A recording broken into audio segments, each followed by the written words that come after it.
इस shopping mall में आखिर ऐसा तो क्या मिल रहा था जिसे पाने के लिए लोग एक दूसरों की लाशों पर से चढ़कर अंदर घुसने के लिए मजबूर हो जाते हैं। वहीं कुछ और लोग इंटरनेट पर अपने आप को फेमस करने के लिए ये पूरी दर्दनाक घटना का लाइव स्ट्रीमिंग कर रहे होते हैं। इस दिन के बाद इन लोगों की जिंदगी कैसे बदलती है, ये आज मैं आपको इस कहानी में बताऊंगा। फिर आप ही डिसाइड करिएगा कि इनके साथ सही हुआ या गलत। कहानी की शुरुआत में हम एक फैमिली देखते हैं जो कि थैंक्स गिविंग के दिन पर एक साथ मिलकर डिनर कर रही होती है। थैंक्स गिविंग एक अमेरिकन फेस्टिवल है और इस दिन सब लोग एक दूसरे को शुक्रिया अदा करते हैं। वही फैमिली में हम थॉमस को देखते हैं जो कि एक मॉल का मालिक होता है। उस मॉल का नाम राइट मार्ट होता है। थॉमस की बेटी जेसिका अपने बॉयफ्रेंड बॉबी के साथ बैठी हुई होती है। उतने में उनके कुछ दोस्त वहाँ पर आते हैं और उन्हें बुलाने के लिए अपनी कार का हॉर्न बजाते हैं। दरअसल इन सारे दोस्तों का आज मूवी देखने जाने का प्लान होता है। वो लोग अपनी कार लेकर वहां से निकल जाते हैं। आगे हम देखते हैं कि कॉलिंस अपना यूनिफॉर्म पहनकर मॉल में काम करने के लिए जाने के लिए तैयार हो जाता है। जब वो मॉल पहुंचता है तो देखता है कि कई सौ लोगों की भीड़ मॉल के खुलने का इंतजार कर रही होती है। वो लोग बाहर खड़े अंदर जल्दी जाने के लिए आपस में ही बहस कर रहे होते हैं। वहीं मॉल के दो सिक्योरिटी गार्ड भी खड़े होते हैं जो भीड़ को बताते हैं कि अभी स्टोर को खुलने में वक्त बाकी है। ये भीड़ होने का रीजन था द ब्लैक फ्राइडे सेल। आप में से बहुत लोगों को पता होगा कि फॉरेन कंट्रीज में अक्सर ब्लैक फ्राइडे को सेल होता है और उस दिन सामान पे भारी डिस्काउंट भी होता है। यहाँ के हालात भी कुछ ऐसे ही थे और राइट मार्ट आज के दिन लोगों को फ्री में वेफल आयन देने वाला था जिसे लेने के लिए लोग पागल हुए जा रहे थे। आगे हम देखते हैं कि जेसिका और उसके दोस्त उसी मॉल के पास से गुजर रहे होते हैं। तभी जेसिका का एक दोस्त सबको बताता है कि उसे एक नया फोन खरीदना है और इसीलिए वो मॉल के अंदर जाने का प्लान बनाते हैं। जब जेसिका मॉल की ओर जा रही होती है तभी रास्ते में उसे रायन दिखता है। रायन जेसिका को चाहता है और वो उसके साथ बात करने की कोशिश करता है और उसे एक पार्टी में इनवाइट भी करता है। लेकिन तभी जेसिका का बॉयफ्रेंड बॉबी वहां आ जाता है और वो उसे लेकर अंदर चले जाता है। अब ये मॉल जेसिका के पापा का ही था तो वो लोग मॉल के पिछले दरवाजे से मॉल के अंदर घुस जाते हैं और बाहर खड़े लोग उन्हें अंदर जाता हुआ देखकर बहुत गुस्सा हो जाते हैं और जोर जोर से सिक्योरिटी गार्ड पर चिल्लाने लगते हैं। जेसिका और उसके दोस्त मॉल के अंदर चले जाते हैं और मस्ती मजाक करने लगते हैं जिसे देखकर बाहर खड़े लोग बहुत ही ज्यादा गुस्सा हो जाते हैं। इतने में वहां खड़ा एक लड़का सिक्योरिटी गार्ड के हाथ से माइक छीन लेता है और ये अनाउंस कर देता है कि मॉल खुल चुका है और आप अंदर जा सकते हैं। ये सुनकर सब लोग एक दूसरे को धक्का देते हुए मॉल की तरफ आगे भागने लगते हैं और वहां खड़े सिक्योरिटी गार्ड और पुलिस वाले को कुचलकर मॉल के दरवाजे को जोर जोर से पीटने लगते हैं। लोगों की भीड़ दरवाजे पर आ जाने की वजह से दरवाजा टूट जाता है और वो पीछे खड़े एक सिक्योरिटी गार्ड पर गिर जाता है। लोग बिना कुछ देखे उसे कुचलते हुए मॉल के अंदर भागने लगते हैं। मॉल के अंदर भगदड़ मच जाती है और लोग एक दूसरों की जान की परवाह किए बिना ही सामान लूटने लगते हैं और उसे लेने के लिए एक दूसरे को मारने भी लगते हैं।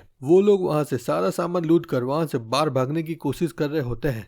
तभी भगदड़ में बहुत सारे लोग जख्मी हो जाते हैं और बहुत से लोग तो मर भी जाते हैं। यहाँ हम देखते हैं कि कॉलिंस की वाइफ अमारा जो कि उसकी मदद करने के लिए मॉल में आई हुई थी वो इस भगदड़ में नीचे गिर जाती है और एक ट्रॉली उसके सर पे लगने की वजह से वही मर जाती है। वहाँ बॉबी देखता है कि वो सिक्योरिटी गार्ड जिस पर दरवाजा गिरा था वो अभी भी जिंदा है और वहाँ से निकलने के लिए तड़प रहा है। वो उसे बचाने के लिए उसकी ओर जा ही रहा होता है तभी धक्का लगने की वजह से नीचे गिर जाता है और एक बंदे के पैर से उसका हाथ कुचल जाता है और टूट जाता है। लोग लालच में इतने अंधे हो चुके थे कि वो दूसरों की जान की परवाह भी नहीं कर रहे थे। अमांडा वही नीचे गिर के तड़प रही होती है लेकिन किसी का भी ध्यान उसकी तरफ नहीं जाता है। वो बस किसी भी कीमत पर सामान उठाकर वहां से भागने की कोशिश कर रहे होते हैं। जेसिका का एक दोस्त बॉक्स पर खड़ा होकर ये पूरी दर्दनाक घटना का वीडियो निकाल रहा होता है और लोगों की मौत और मारामारी का मजा ले रहा होता है। कॉलिंस अपनी बीवी अमांडा को ढूंढते हुए वहां आ जाता है और वो उसे नीचे पड़ी हुई देखता है। वो लोगों से उसकी मदद करने के लिए चिल्लाने लगता है लेकिन कोई भी उसकी मदद के लिए आगे नहीं आता है। बहुत ही जल्द वो समझ जाता है कि उसकी बीवी की मौत हो चुकी है।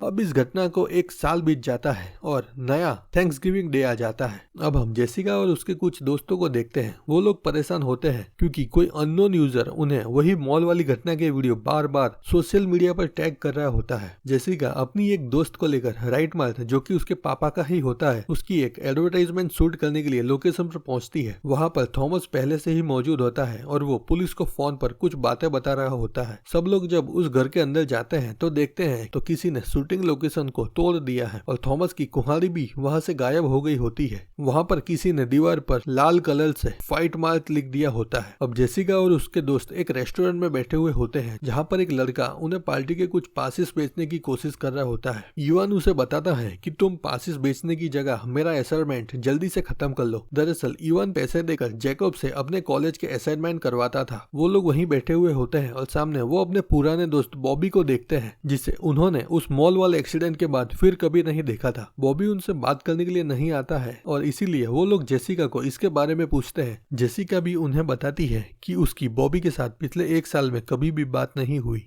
ये सब हो ही रहा होता है, उतने में सारे दोस्तों के फोन में एक साथ नोटिफिकेशन टोन बजती है। उस अननोन यूजर ने सब लोगों को एक फोटो में टैग किया होता है जिसमें एक डाइनिंग टेबल की फोटो होती है और कैप्शन लिखा होता है कि द टेबल इज रेडी, मतलब टेबल आप लोगों के लिए सज चुका है। वो लोग इस फोटो को मजाक में लेते हैं। उतने में वहाँ पर रियान आता है। अब वो जेसिका का बॉयफ्रेंड बन चुका होता है और वो लोग बातें करने लगते हैं। उतने में जेसिका की नजर बाहर खड़े एक आदमी पर पड़ती है जिसने एक मास्क पहना हुआ होता है। अब नेक्स्ट सीन सीरियल किलर के घर का होता है जहां वो बैठकर मॉल में हो रही घटना का वीडियो देख रहा होता है। वो अचानक एक जगह पर वीडियो को पॉज कर देता है और उस फ्रेम में हम एक लेडी देखते हैं जो कि अभी एक रेस्टोरेंट चला रही होती है। आगे हम देखते हैं कि वो लेडी अपने रेस्टोरेंट बंद करके निकलने ही वाली होती है, तभी किलर उस पर हमला कर देता है। वो अपनी जान बचाने के लिए इधर उधर भागने लगती है लेकिन किलर नुकीले हथियारों से उससे मारते हुए उसका पीछा करने लगता है। वो जैसे तैसे अपने आप को एक रूम में बंद कर लेती है और अपने फोन से पुलिस को कॉल करने की कोशिश कर रही होती है, लेकिन उसके हाथों पर लगे खून की वजह से उसका फोन अनलॉक नहीं हो रहा होता है और उसके मुंह कट जाने की वजह से फेस अनलॉक भी काम नहीं कर रहा होता है। वो जैसे तैसे कर अपने आप को बचाते हुए रेस्टोरेंट से बाहर निकल भागती है। वो जब अपनी कार की ओर भाग रही होती है तभी उसे पता चलता है कि वो अपनी कार की चाबी तो रेस्टोरेंट में ही भूल गई है। आगे हम देखते हैं कि वो किलर उसकी कार में बैठा हुआ होता है और वो कार को भगाते हुए उस लेडी को कुचलने की कोशिश करता है। वो लेडी वहां से भागते हुए एक लोहे के डस्टबिन में गिर जाती है और कार की जोरदार टक्कर की वजह से उसका शरीर बीच से 2 टुकड़ों में कट जाता है। वो किलर इतना खतरनाक होता है कि उस लेडी की बॉडी का कमर से नीचे का भाग जो कि कटा हुआ था उसे राइट मार्ट मॉल के बोर्ड पर टांग देता है। और वापस से जेसिका और उसके दोस्तों के मोबाइल में नोटिफिकेशन टोन बजती है। अब उस अननोन यूजर ने इस मरी हुई लेडी का फोटो इन सब लोगों को टैग किया होता है। अब जेसिका को उसको पहले टैग किए हुए फोटो और इस फोटो में इंटरकनेक्शन दिखता है और वो डाइनिंग टेबल वाली फोटो को जूम करके देखती है जहां उसे पता चलता है कि उस डाइनिंग टेबल पर उनके पूरे ग्रुप का नाम पर्चियों में लिखा हुआ था, मतलब ये डाइनिंग टेबल उन्हीं के लिए सजाया गया था। जेसिका और उसके दोस्त ये देखकर बहुत ज्यादा डर जाते हैं और वो पुलिस को इस बारे में बताने के लिए जाते हैं। पुलिस इसके बारे में उन्हें कुछ बेसिक से सवाल करती है और जानने के लिए कहती है। ये इंसिडेंट से पूरे शहर में ये बात फैल जाती है कि कोई किलर इस मॉल वाले हादसे को लेकर हत्याएं कर रहा है। अब जेसिका बॉबी से मिलती है और वो लोग इस हत्या के बारे में पता लगाने की कोशिश करते हैं। इतने में वहाँ पर रियान आ जाता है और वो जेसिका को वहाँ से लेकर चला जाता है। आगे हमें एक आदमी दिखाया जाता है जो कि इस मॉल वाली लूटपाट वाली घटना में शामिल था। उसे ये भनक लग जाती है कि किलर उसे भी मार सकता है और इसीलिए वो इस जगह को छोड़कर जाने की तैयारी में होता है। वो अपना पासपोर्ट कहीं पे रख देता है और जब वो उसे ढूंढ रहा होता है तभी उसे एहसास होता है कि उसके घर में उसके अलावा और कोई भी है। वो घबरा जाता है और एक बेसबॉल की स्टिक लेकर उस आदमी को बाहर निकलकर सामना करने के लिए चिल्लाता है, लेकिन तभी वो किलर उस पर हमला कर देता है और एक तार उसकी गर्दन पर लपेट देता है। वो उस तार को इतनी जोर से खींचता है कि उस आदमी का सर उसकी गर्दन से अलग हो जाता है। वो किलर उसका सर अपने बैग में डालकर वहां से चला जाता है। वो उसके सर को ले जाकर वही डाइनिंग टेबल पर रख देता है जहां पर मैरी के नाम की प्लेट रखी हुई थी। वहीं सामने में उस लेडी की भी आधी लाश रखी हुई होती है। अब जेसिका सुबह जागती है तो देखती है कि उसी अननोन यूजर ने एक पिक्चर टैग की हुई है। उसमें टेबल पर 2 लोगों की लाशें रखी हुई है। पुलिस अब अपनी पूरी फोर्स को लगाकर किलर को ढूंढने में लग जाती है। यहाँ जेसिका चुपके से अपने पापा की ऑफिस में जाकर कंप्यूटर से उस रात में हुई पूरी घटना का सीसीटीवी फुटेज निकाल लेती है और उसे अपने तरीके से देखकर उसमें सस्पेक्ट ढूंढने की कोशिश कर रही होती है। वहाँ वो देखती है कि रियान किसी से गले मिल रहा होता है। उसको रियान पर शक होता है और वो इस फुटेज की फोटो निकालकर पुलिस ऑफिसर को इसके बारे में बताती है। अब हमें एक जिम टीचर दिखाया जाता है जो कि अपनी गर्लफ्रेंड के साथ एक रूम में बैठा हुआ होता है। उसकी गर्लफ्रेंड उसे जिम्नास्ट के कुछ मूव दिखा रही होती है। तभी किलर आकर उस जिम टीचर का गला मरोड़कर उसकी हत्या कर देता है। वो उसकी गर्लफ्रेंड को भी वही मार देता है। इस मर्डर के चलते पुलिस स्कूल में आती है। आगे हम देखते हैं कि इवान और उसकी गर्लफ्रेंड स्कूल के अंदर एक साथ जा रहे होते हैं। वहीं वो किलर उन पर हमला कर देता है। जब वो लोग बहुत देर तक स्कूल से बाहर नहीं आते हैं तो जेसिका उन्हें ढूंढने के लिए स्कूल के अंदर चली जाती है। वहाँ वो किलर उस पर भी हमला कर देता है। वो जैसे तैसे अपनी जान बचाकर एक कमरे में घुस जाती है जहाँ पर बहुत सारे नकाब रखे हुए होते हैं। वो अपने आप को उन नकाबों में छुपा लेती है। वो किलर उसे हर जगह ढूंढ रहा होता है लेकिन वो उसे नहीं ढूंढ पाता है। जेसिका किलर से बचने में कामयाब हो जाती है और मौका देखकर स्कूल से बाहर भाग जाती है। अब हम जेसिका और उसके दोस्त स्कूबा को देखते हैं। वो अपने बचाव के लिए एक गन डीलर के पास जाते हैं और एक गन खरीद लेते हैं। अब हम जेसिका की दूसरी फ्रेंड को देखते हैं जिसके पापा उसे किलर से बचाने के लिए उसे दूर ले जाने का प्लानिंग करते हैं। जब वो जाने के लिए रेडी हो रही होती है तभी वो किलर वहां पर आ जाता है और दो नुकीली पिन को उठाकर उसके कानों में घुसा देता है।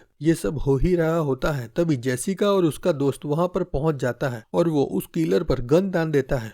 वो किलर उन्हें किडनैप किए हुए उनके दोस्तों का वीडियो दिखाता है। स्कूबा किलर पर गोली चलाने की कोशिश करता है लेकिन गन लॉक होती है। किलर इस मौके का फायदा उठाकर उस लड़की को धक्का मारकर वहां से भाग जाता है। वो लड़की एक घूमते हुए कटर पर गिर जाती है जिसकी वजह से उसका पूरा शरीर कट जाता है और वो वहीं मर जाती है। अब हम देखते हैं कि उनके टाउन में थैंक्स गिविंग की परेड होने वाली होती है। सब लोग उसकी तैयारी में लगे हुए होते हैं। यहाँ पर थॉमस, उसकी फैमिली और पुलिस वाले मिलकर ये प्लान बनाते हैं कि वो लोग परेड में एक ट्रैप सेट करेंगे जिससे किलर उनकी चाल में फंस जाए और पुलिस उसे पकड़ने में कामयाब हो जाए। जब जेसिका जा रही होती है तो उसका एक दोस्त आता है और उसे अपनी एक लकी रिंग देता है। वो उसे बताता है कि ये मेरे ग्रैंडफादर की रिंग है। जब वो वहाँ जंग लड़ रहे थे तो इसी रिंग ने उनकी जान बचाई थी। जेसिका उस रिंग को लेकर पहन लेती है और अब परेड स्टार्ट हो जाती है। थोड़ी देर में वो किलर वहाँ पर एक जोकर के कपड़े पहनकर आ जाता है और वहाँ परफॉर्म कर रहे एक लड़के का सर को अपनी कुल्हाड़ी से काट देता है। वो किलर चारों तरफ स्मोक बॉम्ब फेंक देता है जिससे वहाँ भगदड़ मच जाती है। एक पुलिस ऑफिसर थॉमस जेसिका और उसके एक साथी को वहाँ से बचाने के लिए अपनी कार में बिठाकर भगाने की कोशिश करता है लेकिन वो किलर ऑफिसर पर बेहोश कर देने वाली गोली चला देता है। वो कार के अंदर घुस जाता है और सब लोगों को बेहोश कर देता है और कार को वहां से लेकर निकल जाता है। फिल्म के नेक्स्ट सीन में थॉमस की गर्लफ्रेंड कैथलीन अपनी नींद से जागती है और अपने आप को किलर के एक रूम में सोया हुआ पाती है। वो अपने सामने किलर को खड़ा हुआ देखती है जो कि कुछ खाना पकाने की तैयारी कर रहा होता है। वो उसके सामने बेहोश होने का नाटक करती है ताकि वो भागने का मौका ढूंढ पाए। और वो किलर एक बाउल लेकर कैथलीन की ओर आता है और उसके पूरे शरीर पर एक ऑयल जैसी चीज ब्रश की मदद से लगाने लगता है। वो उसकी पूरी बॉडी पर नमक और कई खाने के मसाले छिड़कता है जैसे कि वो उसे पकाने वाला हो। किलर को अब तक यही लग रहा होता है कि कैथलीन बेहोश है लेकिन किलर जैसे ही कुछ काम के लिए दूसरे कमरे में जाता है तो वो धीरे से उठकर वही सामान के पीछे छुप जाती है। वो जैसे तैसे किलर से बचकर घर के ऊपर वाले रूम में चली जाती है जहाँ वो फ्रीज खोल कर देखती है तो उन्हीं की एक साथी वहाँ पर अधमरी हालत में पड़ी हुई होती है। वो घर से बाहर निकलने का रास्ता ढूंढ लेती है और भागने ही वाली होती है। तभी किलर पीछे से उस पर एक नुकीले फावड़े की मदद से हमला कर देता है जिसे वो वही गिर जाती है। किलर उसे उठाकर वापस बेसमेंट में ले आता है और उसे एक बड़े से ओवन में डालकर पकाने लगता है। वह पुलिस भी पूरी ताकत से किडनैपर को ढूंढने में लग जाती है। वो लोग देखते हैं कि कोई इंटरनेट पर किडनैप हुए लोगों की लाइव स्ट्रीमिंग कर रहा है। वो उसकी आईपी लोकेशन की मदद से उसे ढूंढने की कोशिश करते हैं लेकिन जब वो जगह पर पहुंचते हैं तो उन्हें पता चलता है कि ये किलर की एक चाल थी और वो किसी और लोकेशन से लाइव स्ट्रीमिंग कर रहा है। ताज्जुब की बात तो ये है कि लोग उस लाइव स्ट्रीमिंग को बहुत ही मजे से देख रहे होते हैं और बहुत सारे लोग उस पर लाइक्स भी कर रहे होते हैं। अब हम देखते हैं कि किलर सभी किडनैप हुए लोगों को उस टेबल पर बिठा देता है जो कि फिल्म की शुरुआत में हमने देखा था। यहाँ के विजुअल्स इतने डिस्टर्बिंग है कि मैं आप लोगों को ये यहाँ पर नहीं दिखा पाऊंगा। वो किलर कैथलीन की पकी हुई बॉडी को टेबल के बीचों बीच रख देता है और सब लोगों को उसे खाने के लिए कहता है। वहाँ कई और लाशें भी पड़ी हुई है जिसे किलर ने फिल्म की शुरुआत में मारा था। आपको वो रिंग तो याद ही होगी जिसे जेसिका के दोस्त ने उसे परेड से पहले दिया था। जेसिका उस रिंग को दबाती है और उसमें से एक चाकू जैसी नुकीली चीज निकलती है। वो उसकी मदद से अपने हाथ पे बंधी हुई रस्सी को काटने में कामयाब हो जाती है। वो एक मौका पाकर अपने दोस्त के हाथ भी खोल देती है। वो दोनों जैसे तैसे वहां से बाहर निकलने में कामयाब हो जाते हैं। भागते वक्त किलर जेसिका के दोस्त के सर पर एक लकड़ी की कुर्सी मार देता है जिससे वो वहीं गिर जाता है लेकिन जेसिका वहां से निकलने में कामयाब हो जाती है। वो वहां पर लगी हुई एक तार की फेंस को कूद जाती है और वो वहां पर एक पुलिस की कार को देखती है और उसकी तरफ बढ़ने लगती है। पुलिस की कार के पास जाकर वो देखती है तो एक पुलिस वाला वहीं नीचे जख्मी हालत में पड़ा हुआ होता है। वो उसकी गन निकाल लेती है और वहीं पास में बनी हुई एक फैक्ट्री में चली जाती है, जहाँ पर वो अपने एक दोस्त को देखती है और उस पर शक करने लगती है। वहाँ पर उसे एरिक मिलता है जो कि एक पुलिस वाला होता है। वो उसे पुलिस स्टेशन में ले जाता है, जेसिका को लेकर वहाँ से चला जाता है। चलिए अब आप गेस करिए कि इनमें से किलर कौन हो सकता है। क्या वो बॉबी हो सकता है, जिसका थैंक्सगिविंग डे पर हुए मॉल इंसिडेंट में हाथ टूट गया था और उसी वजह से वो जिंदगी भर अब कभी भी बेसबॉल नहीं खेल पाएगा? या फिर वो कॉलिंस है जिसकी बीवी उस मॉल एक्सीडेंट में मारी गई थी? या तो फिर कोई अलग ही इंसान है जिसने अपने किसी फैमिली मेंबर को खोया था और उसका बदला लेने के लिए वो ये सब कर रहा है? चलिए जाने दीजिए, आगे पता चल ही जाएगा। अब हम आगे देखते हैं कि वो ऑफिसर जेसिका को बिठाकर किसी पर भी भरोसा न करने के लिए कहता है और अपने साथ में हुई छोटी छोटी घटनाओं को याद करने के लिए कहता है। वो उसे इतना बोलकर रूम से बाहर की ओर जाने लगता है। तभी जेसिका की नजर उस ऑफिसर के पैरों में पड़ती है। उस ऑफिसर के जूते पर कीचड़ लगा हुआ होता है, जो कि बिल्कुल वैसा ही था जैसा कि जेसिका के जूते पर लगा हुआ है। वो जल्द ही समझ जाती है कि वो किलर और कोई नहीं बल्कि यही ऑफिसर था। अब एरिक की नज़र भी अपने जूतों पर पड़ती है और वो भी समझ जाता है कि जेसिका को उसके राज का पता चल गया है। जेसिका उससे पूछती है कि आखिर तुमने इतने लोगों को क्यों मारा? तो एरिक उसे बताता है कि उस मॉल वाले हादसे में उसने भी किसी अपने को खोया था। वो आगे बताता है कि वो अमांडा से बहुत ही ज़्यादा प्यार करता था, जो कि दरअसल कॉलिंस की बीवी थी और मॉल इंसिडेंट में मारी गई थी। उसी की मौत का बदला लेने के लिए उसने इसके लिए जिम्मेदार सभी लोगों को मारने का प्लान बनाया था। जब एरिक जेसिका को मारने ही वाला होता है तभी जेसिका एक फ़ोन उसे दिखाती है, जिसमें वो उसकी पूरी बातों को लाइव कर चुकी होती है।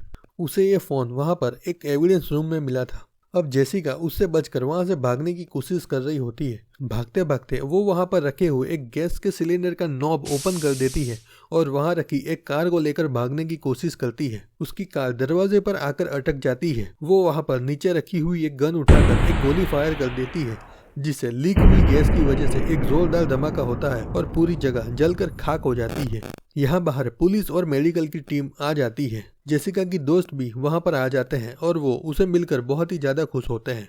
मूवी यहीं ख़त्म हो जाती है, लेकिन जेसिका अभी भी श्योर नहीं होती है कि वो किलर उस आग में जलकर मर ही गया है। दोस्तों, अगर आप हमारे साथ यहाँ तक जुड़े हैं तो प्लीज़ इस वीडियो को एक लाइक करके जाइएगा।